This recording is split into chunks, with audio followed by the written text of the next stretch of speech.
अस्सलाम वालेकुम। आज हम मौजूद हैं लियाकत नेशनल हॉस्पिटल में मैक टॉक्स के अपने नए एपिसोड के साथ। आज जो टॉपिक हम करने जा रहे हैं वो है कोविड-19 और कार्डियक हेल्थ। आज हमारे साथ मौजूद हैं शहर के जाने माने कार्डियोलॉजिस्ट डॉक्टर फैसल अहमद साहब। डॉक्टर फैसल अहमद साहब is MBBS, MRCP Ireland, MRCP UK, consultant cardiologist and programme director of Liaquat National Hospital Karachi and consultant cardiologist South City Hospital, Tabba Heart Institute and OIMI Hospital. अस्सलाम वालेकुम डॉक्टर साहब। वालेकुम अस्सलाम। सर कैसे मिजाज हैं आपके? अल्हम्दुलिल्लाह। Sir pandemic situation, Covid situation आजकल एक चली हुई है, साथ में लॉकडाउन भी है। कहते ये हैं कि cardiac disease are the more prevalent disease in Pakistan. Sir कई पेशेंट्स ऐसे हैं जिनको घरों में दिल में तकलीफ़ या मतलब लेफ़्ट साइड पे थोड़ा सा पेन फील होता है, तो उनको ऐसा लगता है कि जिसे कहना चाहिए फ़ौरन कोई दिल का कोई मर्ज़ में मुब्तला हो गए और शायद हॉस्पिटल्स के अंदर इस वक्त वो सहूलियात मौजूद नहीं हैं, तो काफ़ी एक घबराहट सी भी फ़ील होती है। डॉक्टर साहब ऐसे में क्या किया जाए? देखिए, सबसे बुनियादी चीज़ ये है कि दो किस्म के मरीज़ होंगे जिनको चेस्ट पेन होगी। एक वो जिनको पता है कि उनको दिल का आर्ज़ा है, और एक वो जो कि किसी दवाई पे नहीं है और उनको कोई हिस्ट्री नहीं है हार्ट प्रॉब्लम्स की। तो जिनको दिल का आर्ज़ा है, जिनको हिस्ट्री है एंजाइना की, या जिनको हार्ट अटैक हो चुका है या बाईपास हो चुका है या एंजियोप्लास्टी हो चुकी है, उनमें किसी किस्म की भी सीने की दर्द जो है उसको मजाक में नहीं टालना चाहिए। ये कहने के बावजूद मैं ये चीज़ ज़रूर कहूँगा कि सब चेस्ट पेन्स जो हैं वो दिल की वजह से नहीं होती, मस्कुलर भी हो सकती हैं, लंग्स की वजह से भी हो सकती हैं, खाने की नाली जो है उसके सिकुड़ने की वजह से भी हो सकती हैं। तो सबसे पहली चीज़ है कि आप सेल्फ़ एवेल्युएशन कर लें घर पे कि ये हार्ट की लग रही है कि ये नॉन कार्डियक पेन है। दिल की दर्द जो है वो पूरे चेस्ट में होती है, किसी एक जगह पे आप पिन पॉइंट नहीं कर सकते कि यहाँ पे हो रही है। अगर पिन पॉइंट आप कर सकते हैं उस दर्द को, तो वो दिल की दर्द नहीं है, कभी भी नहीं होती। अगर पूरे चेस्ट में हो और ख़ास तौर पे जबड़ों में या बाजू में या कलाई में जा रही हो, तो फिर चांस है कि ये हार्ट की हो। अगर सांस लेने से ज़्यादा हो, अंदर खींचने से ज़्यादा हो, बाहर निकालने से कम हो, या किसी ख़ास पोस्चर में ज़्यादा हो, टर्न करने से ज़्यादा हो या लेटने से ज़्यादा हो, तो वो भी कम चांस है कि हार्ट की दर्द है। अगर एंजाइना है और आपको पता है कि एंजाइना के आप मरीज़ हैं, आप गोली रखिए ज़ुबान के नीचे। अगर 5 मिनट बाद आराम ना आए तो फिर दोबारा रखिए। 3 गोलियां और 15 मिनट रखने के बावजूद दर्द हो और वो टिपिकल एंजाइना की दर्द हो, तो फिर हस्पताल ज़रूर आइए। जहाँ तक ताल्लुक़ है फ़ैसिलिटीज़ का, तो हस्पतालों में उसी तरह ही है फ़ैसिलिटीज़ जैसे पहले थी एंजाइना या हार्ट अटैक के लिए या कार्डियक चेस्ट पेन के लिए। सिर्फ आजकल कोविड के होते हुए फ़र्क ये है कि हम ये नहीं चाहते कि लोग गैर ज़रूरी तौर पे हस्पताल आएँ, क्योंकि अगर वो आते हैं तो उनको इन्फेक्शन लगने का रिस्क बढ़ जाता है। तो पहले तो बग़ैर सेल्फ़ एवेल्युएशन के आ जाते थे, तो अब हम उनको रेकमेंड करते हैं कि आप पहले ख़ुद एवेल्युएट कर लें कि ये आपको दिल की लग रही है या नहीं। अगर आपको वाकई दिल की लग रही है तो आप हस्पताल आते हैं, आपको वही फैसिलिटीज़ मिलेंगी जो कि पहले थी। ये कहने के साथ साथ मैं ये भी कहूँगा कि अगर आपको लगे कि ये चेस्ट पेन है, तो बेहतर ये है कि आप जो भी करीबी बड़ा हस्पताल है वहाँ आएँ। ये ज़रूर देख लीजिए कि जहाँ पे आप जा रहे हैं वहाँ पे कोरोना तो नहीं फैला हुआ।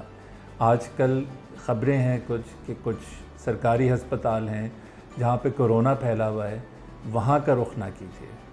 डॉक्टर साहब, कुछ डेटा ऐसा भी सामने आया है जो ये कहता है कि cardiac patients and hypertensive patient जो हैं they are more susceptible towards कोविड-19। Is that true sir?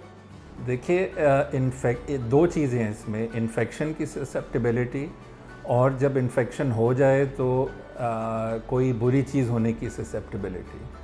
तो कार्डियक पेशेंट हों या हाइपरटेंसिव हों, उनकी इन्फेक्शन होने की ससेप्टेबिलिटी वही है जो किसी आम आदमी की है। लेकिन एक दफ़ा अगर उनको इन्फेक्शन हो जाए कोरोना से, तो जो हाइपरटेंसिव हैं या जिनको दिल का आर्जा है, उनकी बीमारी ज़्यादा बुरी हो सकती है एक नॉर्मल इंसान से। जिनको भी कॉरोनरी आर्टरी डिजीज़ है, जिनको हार्ट अटैक पहले हो चुका है, जिनका बाईपास हो चुका है, या जिनकी एंजियोप्लास्टी हो चुकी है, या जिनका दिल कमज़ोर है जितना नॉर्मल होना चाहिए उससे, अगर उनको खुदा न ख्वास्ता कोरोना हो जाए तो उसकी आउटकम ज़्यादा बुरी होती है। जो हाई ब्लड प्रेशर है जिनको, उनको अगर कोरोना हो जाए तो उनकी भी, हालांकि सिर्फ उनको हाई ब्लड प्रेशर है, बाकी उनको कोई प्रॉब्लम नहीं है, लेकिन उनकी आउटकम भी बुरी हो सकती है एक आम आदमी के कंपैरिजन में। सर, सुना ये है कि कोरोना नाक के ज़रिए, लंग्स के ज़रिए बॉडी के अंदर जाता है, लेकिन दिल से कहीं ना कहीं इसका कोई कनेक्शन है? देखिए, कोरोना की वबा जो है ये बहुत नई है, और बहुत सारी चीज़ें जो हैं वो हमने अभी रिसेंटली सीखी हैं इसके बारे में, बहुत सारी अभी सीखनी बाकी हैं। ये इन्फेक्शन जो है ना सिर्फ नाक से होती है, बल्कि मुंह से अगर आप सांस ले रहे हों उससे भी हो सकती है, आँखों से भी हो सकती है। इसी वजह से वो वाइज़र्स अब आए हैं कि कोई छींट ना लगे। जहाँ तक ताल्लुक़ है, बल्कि अभी बात हुई थी कि जिनको हाई ब्लड प्रेशर है वो अगर उनको कोरोना होता है तो ज़्यादा बुरा आउटकम है। इसलिए जो भी हाई ब्लड प्रेशर या दिल के आर्जा की दवाइयाँ हैं उसको छोड़ना, अगर इन्फेक्शन हो जाए कोरोना की तो वो सही नहीं है। शुरू में जब ये चाइना में थी या जब ये इटली में फैली थी तो ये बात मंजर आम पे आई थी कि जी एस इनहिबिटर या एंजियोटेंसिन रिसेप्टर ब्लॉकर्स अगर आप लेते हैं तो उससे नुकसान होता है। लेकिन बाद में हमने जब कोरोना के पेशेंट्स को देखा तो ये पता लगा कि एस इनहिबिटर्स या ARB लेने से कोई नुकसान नहीं होता। अगर आप एस इनहिबिटर्स या ARB ले रहे हैं हाई ब्लड प्रेशर के लिए या दिल के किसी और मसले के लिए, तो उसको जारी रखना जो है वो बेहतर है, उसे छोड़ना बेहतर नहीं है। सर, मुख्तलिफ़ किस्म की मेडिकेशंस, अब ये भी कहा जाता है कि कोरोना के प्रिवेंशन के लिए भी लोग यूज़ कर रहे हैं, जैसे हाइड्रोक्सी क्लोरोक्विन। क्या डॉक्टर साहब ये सही है? जहाँ तक मेडिकल साइंस को अभी तक पता है, कोरोना की प्रिवेंशन के लिए कोई दवाई नहीं है।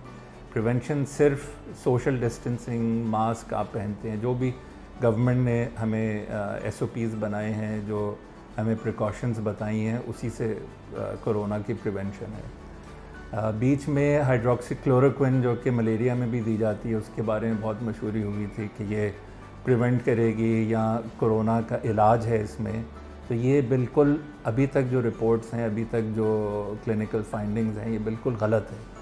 बल्कि जिनको हाइड्रोक्सी क्लोरोक्विन दी गई है, जो ख़ास तौर पे जिनको दिल के आर्जा है, उनमें ज़्यादा अमवात देखी गई हैं हाइड्रोक्सी क्लोरोक्विन से। एक ख़ास किस्म की बेरब्त दिल की धड़कन हो सकती है इसकी वजह से, जिससे मौत भी वाक़ई हो सकती है। तो हाइड्रोक्सी क्लोरोक्विन से बिल्कुल दूर रहना चाहिए जहाँ तक हमें पता है।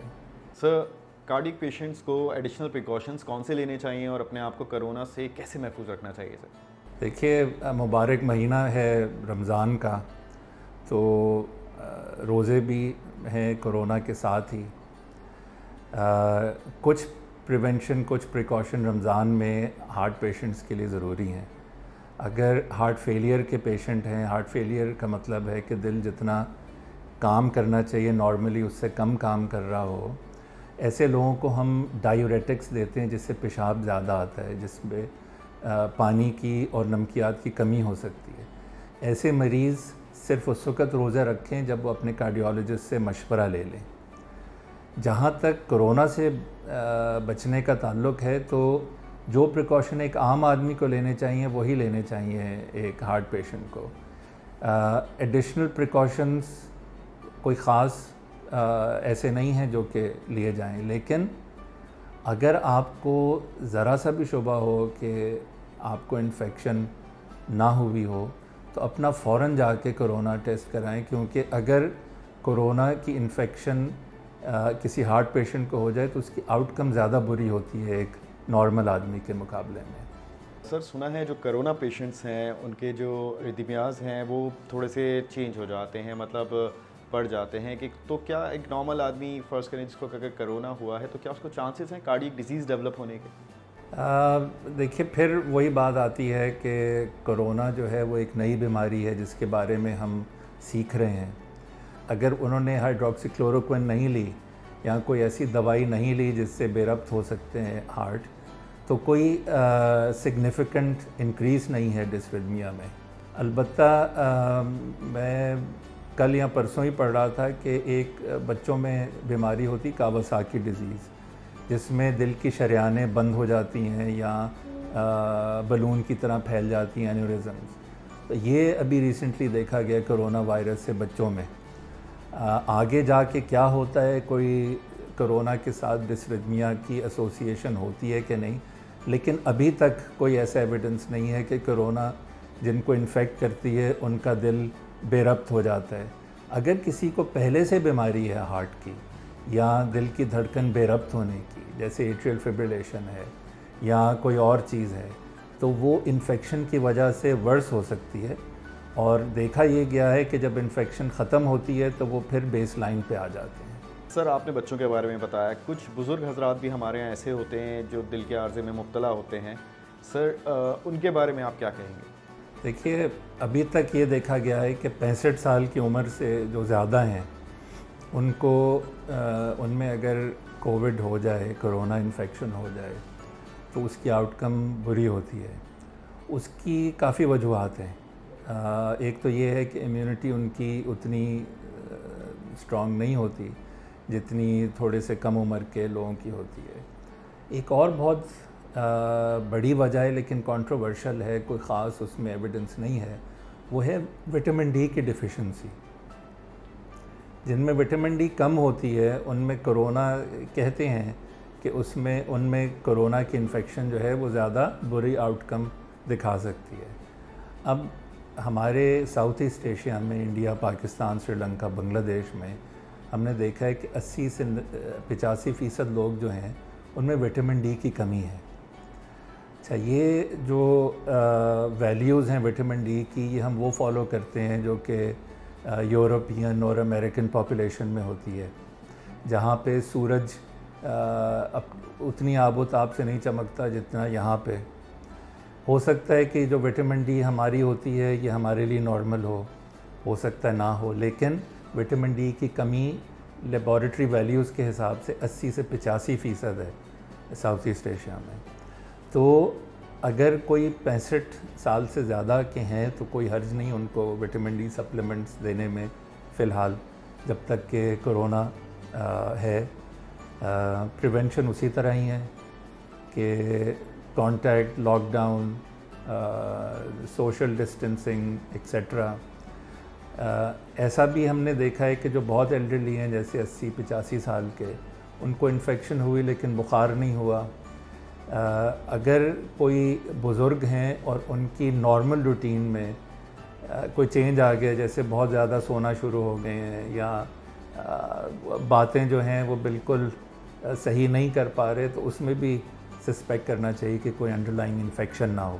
डॉक्टर साहब, जिस तरह से कोरोना भी मौजूद है, रमज़ान भी हैं और लॉकडाउन में किसी हद तक नरमी भी आ गई है, डॉक्टर साहब इन हालात पे, मतलब इस सिचुएशन के अंदर आपके पेशेंट्स के लिए, कार्डियक पेशेंट्स के लिए सर क्या मैसेज है? देखिए, एक ज़माने में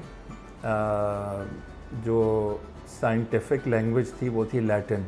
अब लैटिन ख़त्म हो चुकी है, लेकिन एक बहुत मशहूर कहावत है लैटिन की, लोकस प्रिवेंटियोने मेलर क्वाम रेमेडियम। एहतियात अगर की जाए तो बीमारी होती ही नहीं। चाहे लॉकडाउन ख़त्म हो, चाहे नरम हो, चाहे कुछ हो, एहतियात शर्तिया होनी चाहिए। जहाँ पे भी बहुत सारे लोग हों वहाँ से जाने से परहेज़ करें, क्योंकि ये वायरस ख़त्म नहीं होगी, ये वायरस रहेगी।